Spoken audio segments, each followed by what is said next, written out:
3 journalist Ratan Dhaliwal, Sandeep Singh and myself Mandeep Punia. और जो journalism के जो इंस्टीट्यूशंस की अगर बात करें कि अदारों की, संस्थानों की, तो अदारा सिर्फ गाँव सवेरा है। और बाकी जो फार्म एक्टिविस्ट हैं, फार्म यूनियंस के जो लीडर्स हैं और जो उनके जत्थेबंदियों के भी, उनकी यूनियंस के भी जो अकाउंट है उनको भी बंद किया गया है।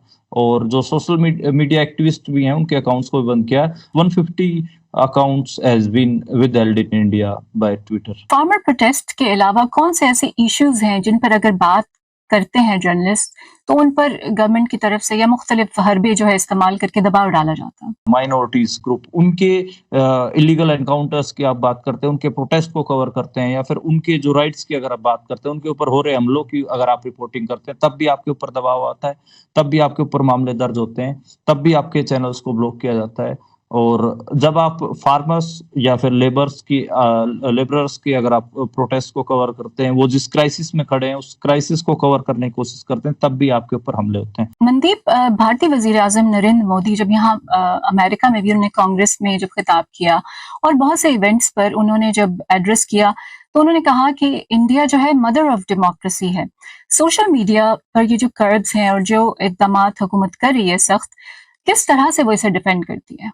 मदर ऑफ डेमोक्रेसी, मुझे इस पे थोड़ा डाउट होता है कि वो किस लिए कह रहे हैं। यहाँ पर आप देखिए कि जो ह्यूमन राइट एक्टिविस्ट हैं वो भी जेल में है यूएपीए का इस्तेमाल करके, और सीएनआरसी के जो प्रोटेस्टर्स थे वो जेल में हैं। किसान आंदोलन में भी बहुत बड़ी संख्या में किसानों को अंदर किया गया। और दूसरा जो प्रेस सेंसरशिप है वो आपको साफ ही दिखती है कि बहुत सारे पत्रकारों ने, आपको पता होगा कि उनको उनकी नौकरियों से निकाला गया क्योंकि वो गवर्नमेंट के अगेंस्ट खबरें करते थे। मेन स्ट्रीम मीडिया से उनको निकाला गया। आजकल वो यूट्यूब पे या फिर डिजिटल प्लेटफॉर्म्स पे अपना पत्रकारिता कर रहे हैं। और जो मीडिया इंस्टीट्यूशन जो कि बड़े मीडिया इंस्टीट्यूशन है इंडिया में, अगर वो थोड़ा सा भी स्टैंड लेके या फिर ऑब्जेक्टिवली रिपोर्ट, मैं ये नहीं कह रहा कि किसी के अगेंस्ट या किसी के प्रो के रिपोर्ट करो, मैं कह रहा हूँ कि अगर ऑब्जेक्टिवली भी रिपोर्टिंग करना चाहते हैं तब भी उनके ऊपर, उनकी एड्स को रोक दिया जाता है, उनके ऊपर क्रैकडाउन होता है और उनको सेंसरशिप झेलनी पड़ती है। मुझे लगता है कि इंडिया में कोई गोल्डन पीरियड नहीं रहा है जर्नलिज्म का, लेकिन आफ्टर 2014 जब से मोदी पावर में आए हैं तब से थोड़ा और मुश्किल हो गया है। पहले पत्रकारों के ऊपर पुलिस केस इतने नहीं होते थे, उनको जेल में नहीं डाला जाता था और उनके अकाउंट्स को, उनके इंस्टीट्यूशंस को ब्लॉक नहीं किया जाता था। अब वो सब हो रहा है, तो इट्स वर्स्ट टाइम, मतलब सबसे बदतर दौर हम कह सकते हैं। लेकिन इससे पहले भी अगस्त 2023 में भी हमारे अकाउंट्स ब्लॉक हुए थे। 2021 में जो फार्मर प्रोटेस्ट था 2020-21 में, उसमें मेरे को गिरफ्तार किया गया था सिंघू बॉर्डर से, because I was covering that farmer protest.